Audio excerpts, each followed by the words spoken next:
It is my most incredible honor to present this award for community service from the Sports at Humanities Institute at ASU to Mr. Arshay Cooper. I have had the pleasure of knowing Arshay for only a couple of years, but it feels like longer, and in a good way. I can say without a doubt that his words, his stories, and most importantly, his work have transformed my life in important ways. But it's not about me. It's about the fact that his work has this incredible multiplier effect.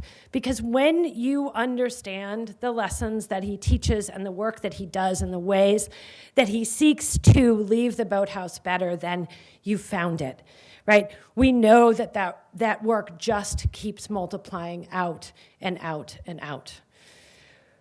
When I had a crazy idea after working at a historically black college or university for 17 years that a rowing club might be a good idea, when there's never been, outside of a couple years at Howard, a rowing club.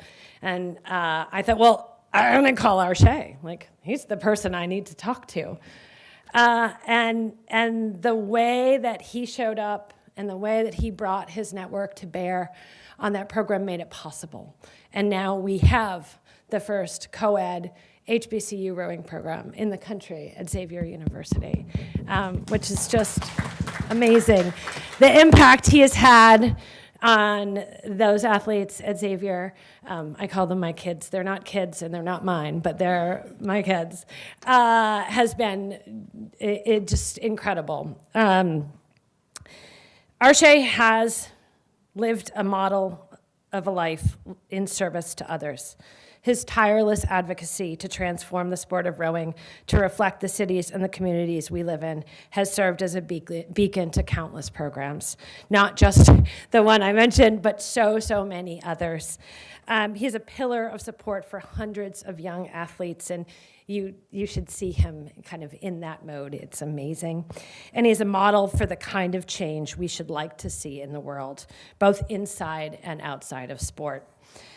Across the past decade, he has become a leading light of change in rowing by calling people in at a time when the tendency has been to call out and create division. Embodying the ideas of King's beloved community, he has worked to transform communities, his own and others, right? And ultimately our sense of social justice through engagement to sport.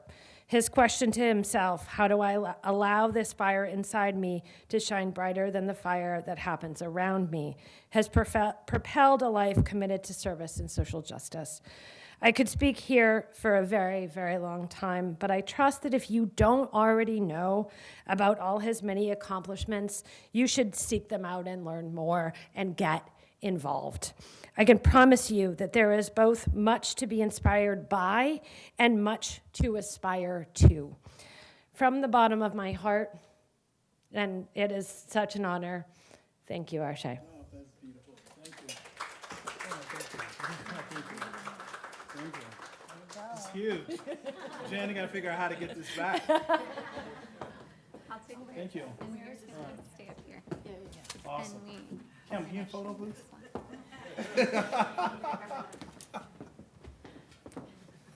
Thank you. There we go. All right. I'm gonna put this back over here right here, right here, Oh, right I here. think you should Just keep set it it right- nearby for safekeeping. So, Arshay, you talked a lot about your first book and the subsequent movie, A Most Beautiful Thing. And both of these have proven completely transformative to the rowing community. And of course now made even more impactful by the Most Beautiful Thing Inclusion Fund, which, personally, through our program and through so many others, I know the incredible effect, that transformative effect that organization, but also your presence, you coming and being a part of that, has changed the sport of rowing across the country. But we all know that, there's more. how would you describe your hopes for the change that we still need to do? How far have we come? What do we still need to do? And not just in rowing, but sort of in the broader sport community. I think that when I look at rowing, just because you mentioned that sport, I saw there were programs that had, Black people, people of color in them, but they wasn't like the fastest programs and didn't thrive as much as the other programs. And it wasn't that the young people wasn't talented. I saw the American problem exist. Like they had less and was expected to perform in the same manner as everyone else. And basically, when you visit these programs, they had the oldest boats, less days to practice, the most novice coaches, humble beginnings was forever. And so, the history of sports have taught us that each sports have made a significant impact in the world in some way, but none has entirely reached its goal without the power of inclusion. When we are involved, when everyone's included, every person, every talent, but every corner of this country, the sport becomes more mainstream, faster, better, inspiring, when everyone's included. And so the whole idea was that we will go and find those programs and create those programs and give them everything they need to thrive and to become successful. And that is what we have been seeing. And I think it's really getting other folks to understand that we are, what I think I want them to understand is that if we can just give them more, not just be a recreational sport, or just, just give them a little bit, but give them the same tools that everyone else have, right? Like level the playing field, and I think we see them thrive. That is just the way I look at it. That's what I think that we need, and I think that kind of what I mentioned earlier is that when young people and coaches can understand that they're not just introducing kids to sports, but to commitment and discipline and connection and brotherhood and sisterhood and all those other things that come with the sport, people thrive, you know what I mean? And you do it the right way and you coach the right way. And so I think that is what we're missing, and I think that when we are able to, give those things and those tools to young people and their full tool set, we'll see a change. And not just what we do on the water, but what we do off the water. Not on the court, but off the court, right? Creating those who want to do service on the field, but also their service outside of the field. And so I think that's what we're missing, and I think that that helps change things. Oh, okay, just Yeah. okay. Doing a couple of Oh, okay. So with this new book, you have poured so many of your own experiences into the book, into sort of how you're speaking to the community and how we might care for ourselves while we work in service to others. And I think that balance is so hard and something that we all so often struggle with. So, if you had one kind of hope that people take away from this book, if you could distill it down, and that's like, yes, I wrote a book of 90,000 words, but let me to distill it down to one. But what do you hope people take away from this, and what do you think could be the biggest impact on their lives? Yeah, I mean, I think it's very simple that people take care of themselves. I want people to take care of themselves. Like, people see you and they see Deb and like these people are like extraordinary people, but you guys are doing really hard work solving problems and trying to keep young people positive when they, turn on the news. And I think we all want to score touchdowns. I'm a Bears fan, and things didn't work out for us this past week, but our quarterback threw an amazing touchdown in the last seconds. And the highlights were everywhere. I mean, our wide receiver running in for a touchdown, and everyone's celebrating. Everyone's talking about this highlight. And I'm thinking, well, those kind of touchdowns just doesn't happen, right? And I think in our career, or as parents or mentors, we want to score touchdowns. We want to be great. And when you look at a football player who's scoring his touchdowns, lightning just doesn't strike and it happens. Lightning just doesn't strike and I'm a number one best-selling author, you have to have something in you that attracts the lightning. And for these football players that show up every day, just like we do, there are going to be times that you're out there in your field, in your element, and there's going to be people who love you, and the next day they don't. There are going to be moments where you wide open and no one sees you. You feel like no one acknowledges you at work. No one sees you. And there's days that the football player drops the ball, and they studied the route, and they trained for it, and they dropped the ball, they fumbled the ball. And then, when you want to score touchdowns, the people around you, your friends, your significant other, your family, your kids, they take the hits just so you can get to the next yard. But what keeps a football player keep scoring touchdowns? It is the timeouts and the huddles when you're not in the game. And when you're in a timeout and your huddles, they're not just sleeping because they're tired or they're exhausted. That is when they sit and reflect. That is when they begin to realize what's going right and what's going wrong. That is when they put the right thing in their bodies to get ready for the next round. And so for us, it may be, again, therapy, it may be a peer group, it may be talking to friends, it may be vacation, it may be near the water, whatever it may be. What I want people to understand is what you do in the timeouts and the huddles will make you strong for the next day. And so take full advantage of what's happening around you when you're not at work. And that is going to get you ready for the next touchdown, the next touchdown.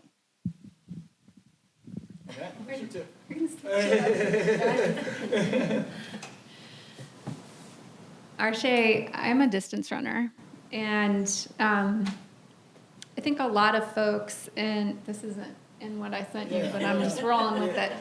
I think a lot of folks in the distance community had long taken pride in the sport being accessible. Anybody can go outside and run. And a lot less people started thinking that way in 2020 after Ahmaud Arbery was murdered. And that moment really sparked some reflection and rethinking of that among many distance runners.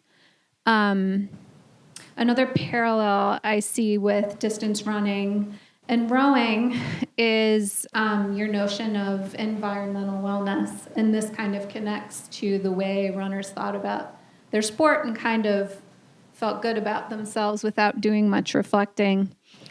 And Jen asked me last night what my favorite event was in running. And it took me a while to get to my answer, but my final answer was cross country. Because cross country is a team sport. And it's out in the outdoors with your peeps. And you're out there together. And so you're tapping into a number of different types of wellness with that activity. And I think rowing is similar in that regard. What was it that you found in rowing that helped you identify and nurture your philosophy of specifically collective wellness? Yeah, I think, for me, number one, I felt like in rowing, you can't do the work of 8, but if you can find 8 people to do the work of 1, you get things done faster. So right away, like my coach's philosophy was like, bringing everyone together to experience that same thing. And I think with the wellness piece or collective wellness, I think that, and I talk about this in the book, that rowing is it's not something that happens to you, but through you. If that makes sense. Like we have 60% of water. We're made of 60% of water or more. And I look at it as the way our coaches, looking through the lens of our coaches, it was almost like a return to something that belonged to us. Like wellness should be a birthright. And I think that that's the way our coaches kind of looked at it, and I adopted that philosophy through them. And I think one of the things we talked about a lot in the film is how we break the cycle of poverty through through the sport and introducing people to that. And it all goes down to people do not do well because they don't feel well. And we use sports and nature to give them that clear lens and that clear vision to be able to do the things that they want to do and accomplish what they want to accomplish. So I think that is the way I kind of looked at it. I've talked a lot about it earlier, and so that's kind of how I'll look at it. Thank you for that. I would be remiss if I didn't mention our ASU colleague who helped a lot of the distance running community kind of deal with that reckoning. That's our English professor, Mitch Jackson, who wrote a piece for an unexpected publication, Runner's World. So he went to the place where the runners would find him so he could tell the community a thing or two about the way they thought about the sport. So that was pretty great. I'm going to give another shout out, which is our recent decorated ASU alumni, Campbell Lead, who I got a little bit to know about the wonderful summer camps you put on since Campbell has been involved with those. Can you tell us why you started the summer camp and who the camp serve? Yeah. So thank you, Campbell, for volunteering your year at Craftsberry. So this is the amazing facility in Vermont. It's called Craftsberry. It's owned by C2 Concept 2, and the Concept 2 rowing machine, Concept 2 oars. And for so long that it's very pricey to row at this place. And it's this body of water. It's about 3,000 meters, surrounded by mountains, and it's just beautiful. And you don't even have cell service. It's like you're in a whole different planet. And what I've learned in these programs, that they're especially diverse programs that kind of reflect the full diversity of the city. You have these camps that's hosted by Stanford and Harvard and Princeton and Yale, all of these competitive camps. And those who can afford it will go to these camps and come back significantly more faster than those who can't. And so you kind of saw the inequities in the national team or when it comes to college recruitment. And also what I began to notice is that a lot of kids that we work with who were able to go to some of these amazing rowing schools to row collegiately were the only. Not only were they the only, they was interacting with maybe 90% of their team who never even talked to someone who looks like them. And it was very challenging to navigate that space where some people felt like had great experience where they loved their teammates and their teammates loved them. And there was some who felt like they were in an away game and with their own team every moment they walked into the boathouse. And so what we wanted to do was go there, create this space where athletes of color from all around the world, we get kids from the Bahamas and South Africa and the UK, that would go there into this space, and they would interact with each other, and they would row 3 times a day competitively. We pay for the whole thing, and they would have a space where they get to talk with each other about how it is to navigate the spaces. The whole idea was like, how do we get more athletes knowing each other, but also want to, row at the same college with each other? And so this place became, it's just a beautiful place where kids can separate from the world and get to learn about each other. And these are kids who look the same, but half of them row with kids who look like them and can't afford a sport. And the other half of kids who look like them who get dropped off in a Mercedes every day, but they're the only person who looks like them on the team. And we bring them all together, and we have the most wonderful experience rowing together.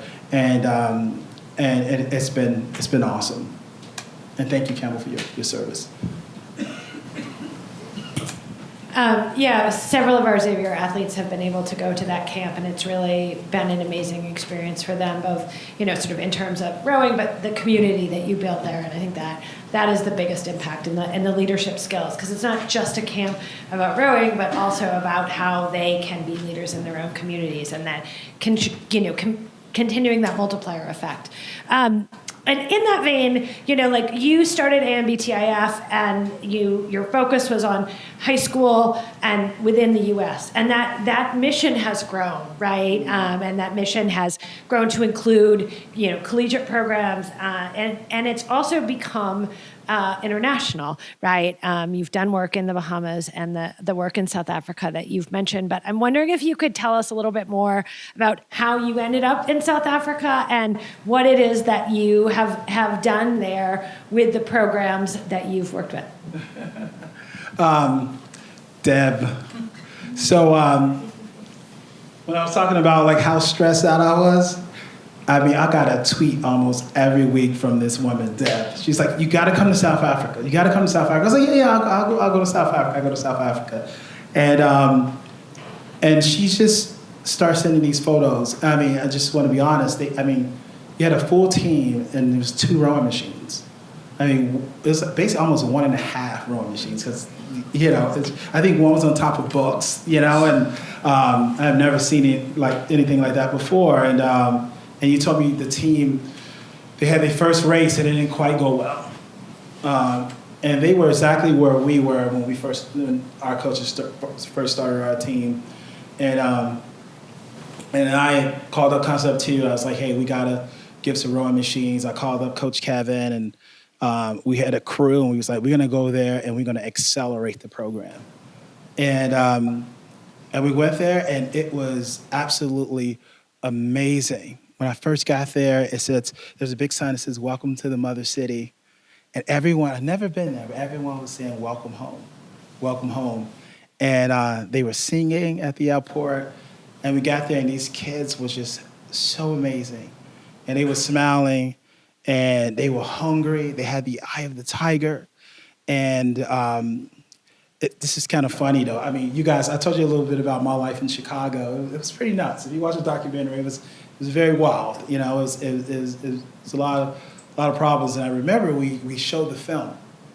And when I got there, all the kids were like, "Oh my God, like American, like Chicago." They was like, Michael Jordan, Kanye West. They was like, "We want to go to Chicago. We want to go to Chicago." And they was naming all these rappers. They said, "We want to go to Chicago. We want to go to Chicago." And I was like, "Okay, calm down." He said, No, we want to go. We want to go. Take us with you. And so my documentary played. And they saw how I was growing up. And they was like, no, I don't think we take our chances here. But it was just so special that we were able to not only like speak at schools and, we were able to give the kids birds. I spent time with them. We were in their dorm rooms. And I can't even really capture the change and the impact that we made. And then we went to the University of Western Cape Town, which was absolutely amazing to accelerate that program. And then we went back and then we went to Johannesburg and we visited a few programs and we supported them. And ever since that visit, every year we have brought kids from South Africa over to the US to row at Craftsbury. But not only that, kids from South Africa now that's in boarding schools that we support, that's rowing here in the US. And so it's been really impactful and very powerful. And it's been awesome. Thank you. I have a really serious question to ask. And this will be my last, and then we're going to open it up to the audience. Okay, so just... What's the funniest thing that's ever happened during a training session? The funniest thing that ever happened during a training session. I think, well,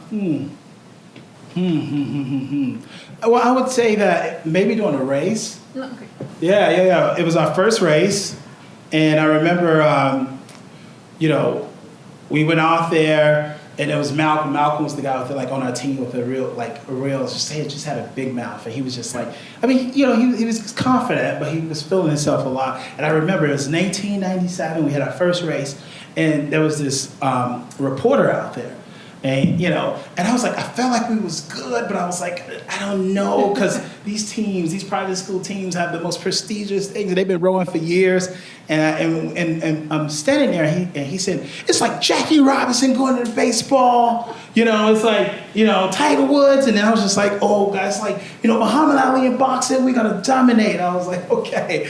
And so we go out there, and the race is about to start. We're the only black team out there, and we at this lagoon, and we go, And then all of a sudden, like our port side was so strong. I was on the port side. And the boat began to shift and we hit a brick wall. Boom!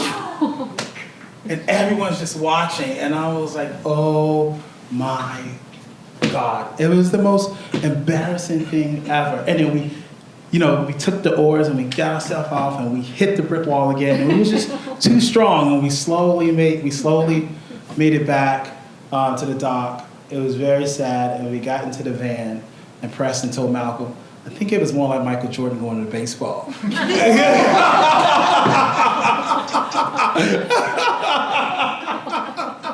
So that was like, that was a great laugh, that we had. But yeah, that was the funny story. All right, any questions from my friends out there? I can't promise you an answer, but I will promise you I will respond. You want to just repeat it into the microphone? Yeah, I'll repeat it over the microphone. Yeah, for sure. Hey, what's going on? What's your favorite place to eat in Chicago? Favorite place to eat in Chicago? Man, that's a good question. Where do I go? I mean, I always go to Giordano's, for pizza, or Illuminati's for pizza, because, I can't get that in New York, and New York pizza, So I always go to the pizza places. Are you from Chicago? I'm from Evanston. Are you from Evanston? Evanston. We have a program in supporting Evanston, right? Did you know that? So I know like a lot of growing over. Yeah. We have a program supporting Evanston. We have a high school there, high school and middle school program that we support Evanston. But it's always the pizza joints. You know what I mean? So that's where I go. Anyone else? Yeah. So right now there's a ton going on in big sports, right? With all the money and everything, which is great. Everybody's getting paid. I'm curious as to what you think about club sports at universities and the opportunity there, right? Not the big, D1, IRA rowing, right? But all the little self-organizing. Like we have big club sports at ASU. I worked with AJ Brooks at Computer Line, and I'm just curious. Oh, AJ Brooks, yeah, that's what's up. He told me you was coming. That's what's up. Man. That's what's up. I'm just curious as to what you think the potential is for a broader community of students to access the experiential learning of sports, whether it's rowing or something else, beyond the sort of D1 super athlete stuff, and what your experience with doing this at the community level, tells us about that potential of what we could do. I just wonder. Yeah. I mean, we work. Our program doesn't really do much with like the club sports, but I do think that the most amazing. I'm not saying it's not different with the D1, but I have interacted with a lot of those club sports. You know what I mean? And I know a lot of them are on the West Coast and East Coast. But I think that the one difference, the one thing I see that they do a lot is that they grind to make sure, all the lessons. They've taken all the lessons from sports because no one sees them. It's kind of what I talked about. No one sees them. You know what I mean? But these are the kind of people that they're not doing it for the money. They're not doing it for the cheerleaders. They're not doing it for the busload of fans, right? They're doing it particularly because of sports and the lesson that comes out of that. And I think we don't market it. We don't market that, right? We don't put them in the forefront. We don't cherish that. We don't take care of them the way they take care. They just want to play. They want to play. You know what I mean? And sometimes they feel like there's no opportunity for that. But I think the one thing we could do is figure out how to collectively, how do we push that out into the world, those lessons. And we hear, there's no voice for club sports. You know what I mean? There's voice for D1 and different other things, when it comes to even just outside of, the normal sports of, just boxing or whatever it is. There's always a voice. But you're right, I haven't really put much thought into it, but there's not a voice for it. And I think we need to create a voice for it. And to be honest, I think it's you. No, I'm just kidding. But I'm glad you said that, and I think that's one of the things that I haven't, I understood, I was aware of and recognized, but didn't put much time to invest in, and I'm glad that you brought that up. So. The good news is this is what I work on policy work-wise. So it's NGB, USOPC, the mission of higher education, and serving more people because of the power of sport, the scholastic mission, the community service. So let's talk. Sorry to. Awesome, thank you. Yes. Hey. Chi-Town's in the house. Chi-Town, dope. Chi-Town. I have a loaded question. So, there's some parallels to my life story. Came from the similar background with addiction and domestic violence and all those things in my childhood. I'm blessed to have overcome those things and healed and all those things. It's an ongoing journey, but one of the things I still struggle with today is the fact that our Black boys in Chicago are still in crisis, still suffering, still lacking a lot of the things that I think are needed to see true transformation in the hood, right? Your world opened up, having just been exposed to, roaming and seeing downtown from the west side. So many people still have that same story that they've never left the south side of Chicago, never left the west side of Chicago. Choosing to leave and pursue a different life for myself, but also for my own kids. When we go back, my heart is just torn up when I see the lack of progress. How does that resonate with you, knowing that you've gone through so much to heal, to be where you are? Even probably dealing with the fact that some of the people that you're still attached to are still there and maybe experiencing the same things. It's a loaded question. Very sensitive about that. I do go to Chicago more than any city. I'm in the East Coast now.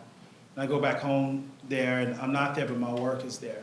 Not just in rowing, but with my high school, through different recovery homes, through Victory Irish. Like, I am very much in Chicago. And it's so much history there,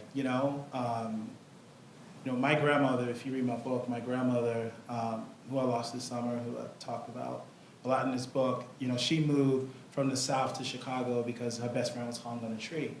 And my mom said, well, I lost my grandmother to her trauma, And my grandmother, even before she passed, she still talked about the smell of burning crosses and stuff like that. And she's seen a lot and never had access to heal from that. And my mom didn't have access to heal from her pain. And then when you watch these young boys, even the ones I've seen sitting in the courtroom, when you look into their eyes, they've seen things that most people don't see. And when you don't have access to heal from that pain and that trauma, you redistribute that pain and trauma to the person who's next to you.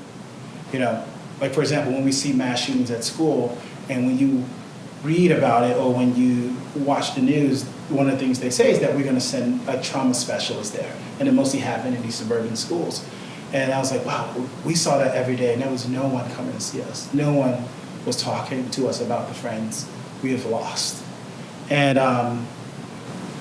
for me, I know I can't do everything, and you can't do everything. And so my job is really how do I keep going back and inspiring people to do something? And it's hard, but I know rowing is a way, right? Creating more programs around wellness and storytelling has been a way. We're not where we want to be, but I have seen young Black men change, right? And the whole idea is how do we get everyone else on board? Which is, a film has helped with that. But again, we still have a long way to go. But the one thing I would say is that the same thing goes back to rowing, right? I can't do the work of 8. And so we try to inspire every single person to do something. So the last thing I would say to that is that people will come to me and say, you are a bridge builder, and you need to build this bridge from inequities to equity, or you need to build this bridge from merging people who look like this or people who look like that. And I get a little bit of anxiety because it's a lot to build a bridge by myself, right? And so I would never tell anyone in this room to build a bridge. But what I would tell everyone in this room is if you can just take one brick and lay it as perfect as you can, or everyone who works here on campus. If you can just take one brick and lay it as perfect as you can, we see that bridge sooner than later, right? And, rowing is my brick, wellness is my brick. And for some people, it's what happens to those who experience abuse. That's their brick. And sometimes we try to do everything because we see the need, but if we can just get more people to understand, just do this one thing, and we can see that bridge sooner than later. And that's the way I look at it, but we have to get media involved. We have to get those who have involved. And what we're seeing is that what happens when have-nots must have. And we're working on to make sure that people have in those communities. And I think that would solve a big problem. Thank you for that, though. I think one of the most beautiful things about your message and your story is obviously rowers understand and can resonate, but people who don't row yet can also understand. And you talked about that dream on the train tracks, and you talked about the idea and concept of wellness and self-love. What would you tell people who have gone through various adversity, trauma, that they can acknowledge the importance of self-love, but are struggling to really believe and live it out? How do you navigate that transition to really find that alignment and sort of peace and fulfillment to believing that self-love is A, possible, and B, needed? Yeah, that's a good question. I think you're a great rower. And if I showed up every single day and told you, you know what, the younger high school rower than you, that you know what, you're not going to get recruited to college, Cameron. You're not that good. You're not going to win that race. You're not going to get accepted to that college. You're just not. It's just not going to happen. You're not going to be the captain of the team. You're not going to make the national team. If I told you that every single day, at some point you're not going to like me and you're not going to want to be around me. Now, there's people in these communities who maybe will hear that once from someone or maybe will not.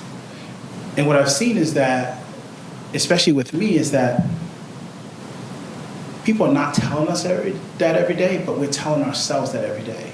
And what we're seeing, because we're telling ourselves that every day, what have people here ever said to themselves, I'm not going to pass that test? Or I'm not going to get that job? Or I'm not going to get into that school? That happens with all of us, right?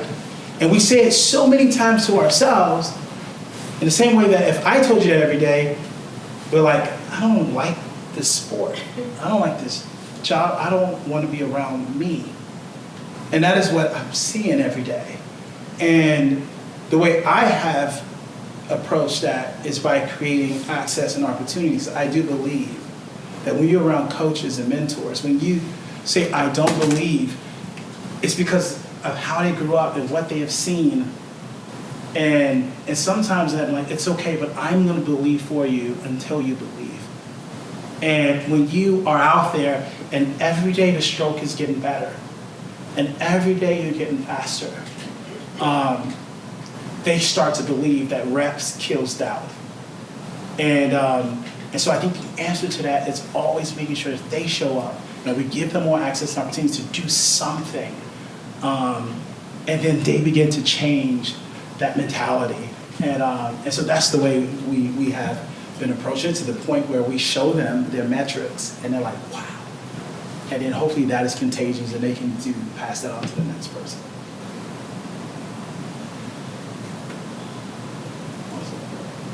Couple more.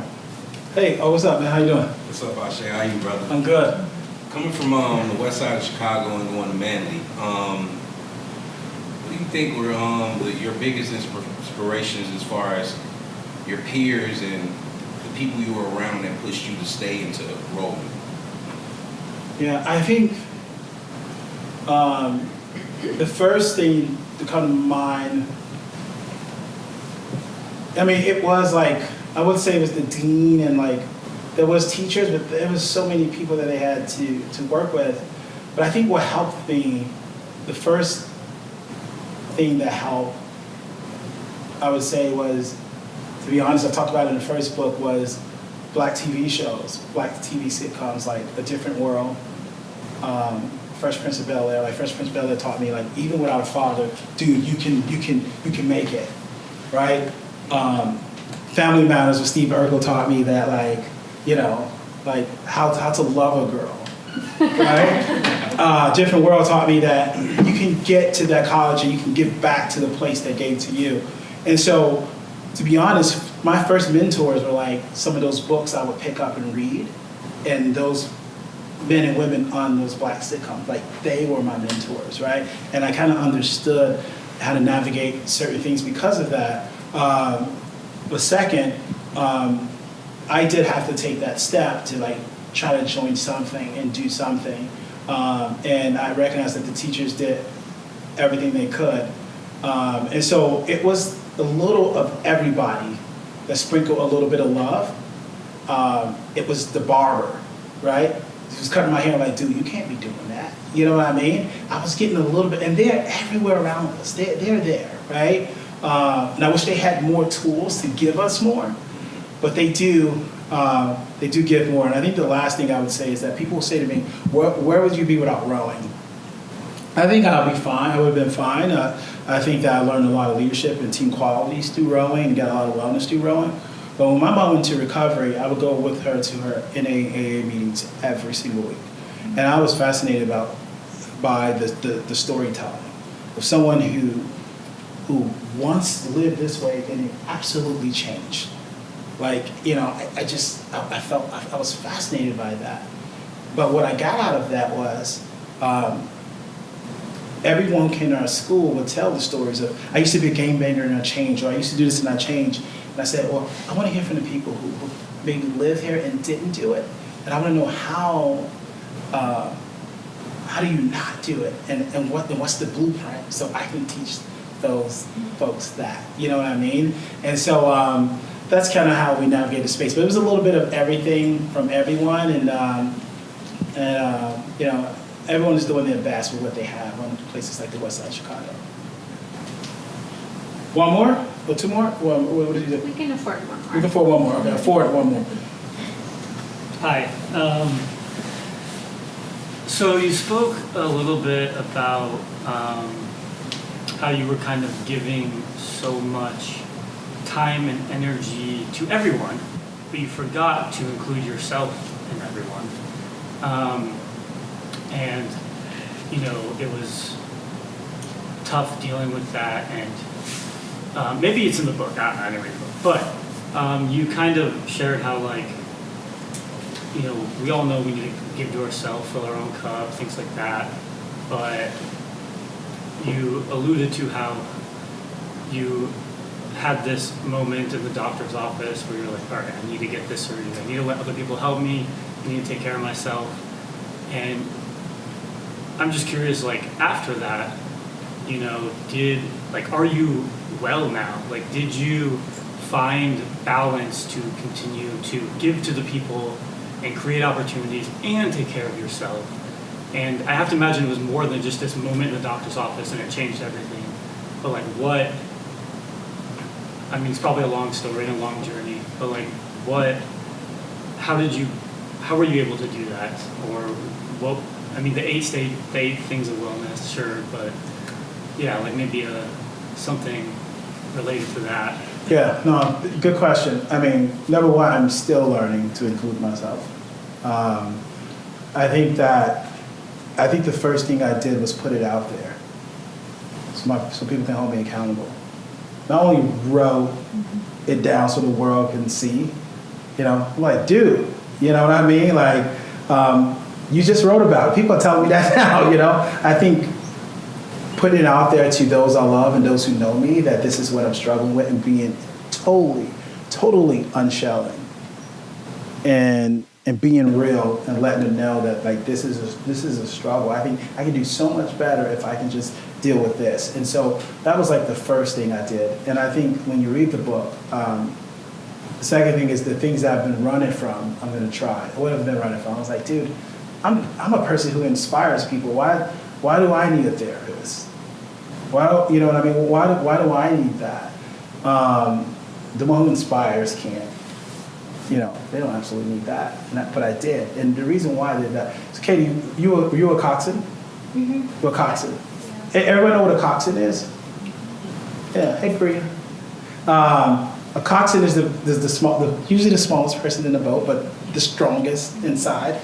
And they would sit in front while the boat will face the coxswain. And the coxswain will the coxswain will lead them into victory. And the coxswain will say, row as hard as you can, power 10. And they were yelling at you and they're making demands and they're trying to get you to your finish line. And the rowers are rowing as hard as they can and they pull on everything that they have inside of them. And sometimes the complaint from the rower to the coxswain is like, tone it down. We're doing all the work. You don't get it. You don't understand. You're just making demands while we're doing the work. You don't get it. You know what I mean? But what they don't understand, people don't understand, is that the rowers don't see the finish line, but the coxswain does. The coxswain has to get up early. They have to study the course. They had to go to these meetings early in the morning, and they have to make sure that their rowers don't hit a brick wall, that they get to their destination as safe as possible, so they can lead them into their victory. And for me, the step I had to take, because I felt like, no one understands me. No one gets it. A therapist just make demands. A peer group just demand this of me. Like, they don't understand it. And I knew that there are people in my life that can see the finish line even if I don't. And there's people who just want to help me to get to my destination as safe as possible. And want to make sure that I don't hit a brick wall. And so the first steps for me was not only acknowledging that, but making sure that there's someone there who can coax me into my championship rounds. And so the second thing I did was I started looking for a therapist, and I found that person. And that step was like, hey, this is happening. And I said, well, what do you think about this? Or this is where you should adjust. And then that started working. And then, and my friends were like, dude, you gotta start working out. You gotta start taking care of yourself. Well, let's just hold each other accountable. Let's go at this time and let's make calls. And I talked to Jen about that, and I started getting up at 5 a.m. every morning. She's like, she blocked my whole calendar at the same time every single day to make sure I do that. So it was like those small steps, right? It didn't just happen, but when I put it out there, everyone was coming to me with solutions, right? And so those were the first three things that I did. And I was like, I can go to a service on a Sunday, And so I just started taking the small steps, and I saw things improving and changing. I'm doing much better, so much better, And it is good. Like I know how to take care of my money, which is an element of wellness that used to be a stressor in my life, right? I'm at a job that I love, which can be a big stressor if you're at a job that you don't love, right? That's an element, like the occupational wellness, right? And so, and spiritual wellness is a big part of me, whatever that is for you, I talked about in the book how, a rose, once it's disconnected, you do whatever you can to try to make it survive, but if you're not connected to something bigger than you, sometimes you feel like you're slowly dying. And what is that thing that you want to be connected to? For some people it's water, for some people it's God, for some people it's different things. And so I encourage you to read the book, and some of the answers are in there. But thank you for the answer, and thank you for everyone for listening to me. I know we've been spending a little bit of time talking about this, but so much love for the college, the campus, and everything you guys have done. Thank you for writing this beautiful letter and thinking that I deserve it. And I'm all about change. And if only I think the last thing I'm going to say. I love talking about my grandmother, but when we was young, I would sit with her and watch TV late at night. I was the only one she would let stay up late at night with her to watch TV, and we would watch the Jeffersons and stuff like that. And then this show would come on called MASH. Remember MASH? That's when you was up too late. I could still hit a helicopter in my head. And but right around midnight, these commercials would come on. And these commercials would be like kids that are starving in Africa or India or Somalia, and then their bellies would be swollen, flies would be around them, and there would be a number that popped up on the bottom that says, if you want to help, call this number. And there'd be another commercial of a dog or a puppy that has been abused, and they're like looking into your eyes, and he's like, call this number and take care of the puppy. And I remember being young, and I was like, I got to do something. Like I want to do something. I want to help. I need to. And the burden was right there in my heart, and I was like, gosh, I got to do something. And I was like ready to change the world. And then the commercial would go off. And then my show would come back on, and I would start laughing, I would fall asleep, and I would wake up, and I gotta go to work, I would go to school, and then I just go by my day. But what's interesting is that I would forget the burden that I caught the night before. I became distracted by my daily routine, and I forgot about the need. And when I was at that school in Harlem, and that Chipotle story, the spirit of that comes upon you, but when you are touched, or when someone says something in a church service or a conference or a meeting, like you want to leave and you want to do something, but when you wake up tomorrow, you're going to be distracted by everything that's going on in your daily routine. And so what my ask for you guys is to stay close to the need. Don't forget what you have learned, what you have read, the life you want to change, or what you have watched that moved you to do something. And we always given that one word by someone. And let's just give that word to others, right? Yeah, that's my story. So good to see you, Mike. I'm sticking with it. So thank you guys. I appreciate you, Victoria. I'm supposed to be the one with the microphone thanking you. But thank you so much, Arshay. This was wonderful, and thank you, Beth, too.